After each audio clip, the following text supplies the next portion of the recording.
Welcome to your HRTV.com Breeders' Cup update for October 29th. I'm Michelle Yu. Another 4 horses have been declared out of the Breeders' Cup. Yesterday, it was announced that juvenile favorite American Pharoah will not go postward for Bob Baffert due to a possible deep bruising in his foot. Also declared out of the dirt mile was Handsome Mike from the barn of Leandro Mora, leaving his stablemate Golden Sense as their lone entrant in that race.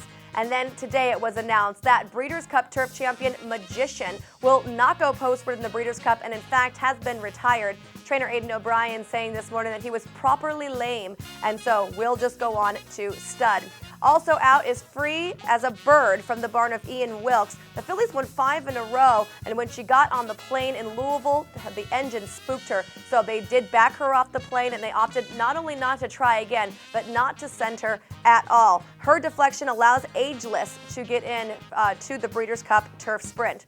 Another horse that had an eventful trip over here was Lee Court. After a 10-hour van ride from Toronto down to Louisville, they tried to put her on the plane, but she was very, very skittish, acted up. They removed her, tranquilized her, and tried again, but she still acted up. So instead of trying her again on another flight, trainer Josie Carroll opted just to van her out to California. She had a nice and relaxed 36-hour van ride and was safely ensconced in Santa Anita by today. There is one last contingent of horses that is slated to arrive today at Ontario Airport. That plane from Kentucky includes the Kellen Gorder trainee Bourbon Courage, as well as a trio of runners from the barn of Wesley Ward. Once they get here this afternoon, all Breeders' Cup hands will be on deck. Every horse will be housed right here at the Great Race Place.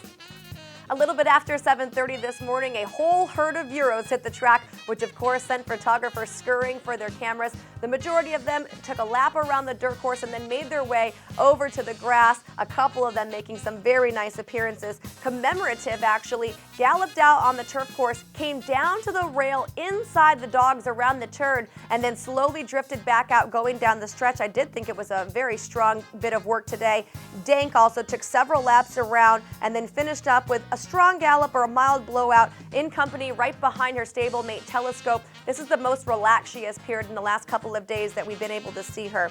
Casper Neshtar was alert and easy, taking a beautiful gallop around there. And then my personal favorite today as far as the Euros go was Tradestorm. He came out on the dirt course, jogged around there, and then came on the turf for a very brisk gallop. He was almost just to the point of being too much to handle, but I thought he looked sensational here as he looks to take down the Breeders' Cup Mile off of a victory in the Woodbine Mile, same angle that Wise Dan, of course, took to victory last year. After working out on the turf, the majority of the Euros also headed to school in the paddock. They walked through the tunnel, of course, and then took a couple of laps around the Seabiscuit walking ring. Included in that group was Toronado, Telescope, Dank, and Tradestorm. Also on the main track this morning, a lot of horses putting in their paces, and we got to see some horses for the first time as well. First of all, we'll talk about a horse we have seen in Toast of New York. He was absolutely feeling his oats this morning. He came out and went the wrong way, and after just a few seconds of standing on the track, gave a rear and a couple of bucks. Very, very excited. Out on the main track, we did get to see our first views of quite a few horses. Included in that, Cigar Street, Zevo, and my favorite today, Hardest Core. Cigar Street and Zevo made great appearances, but for me, it was a really sensational appearance by Hardest Core, who arrived late last night. He came out for a brisk gallop. He had beautiful action, and going around there, you can see he is an absolute handful. This is a horse that generally trains on a farm, so this is a lot of excitement for him. He comes into the track for race day, so he obviously knows what's going to happen, and I think he is going to be a strong American contender against a slew of Euros in the Breeders' Cup Turf.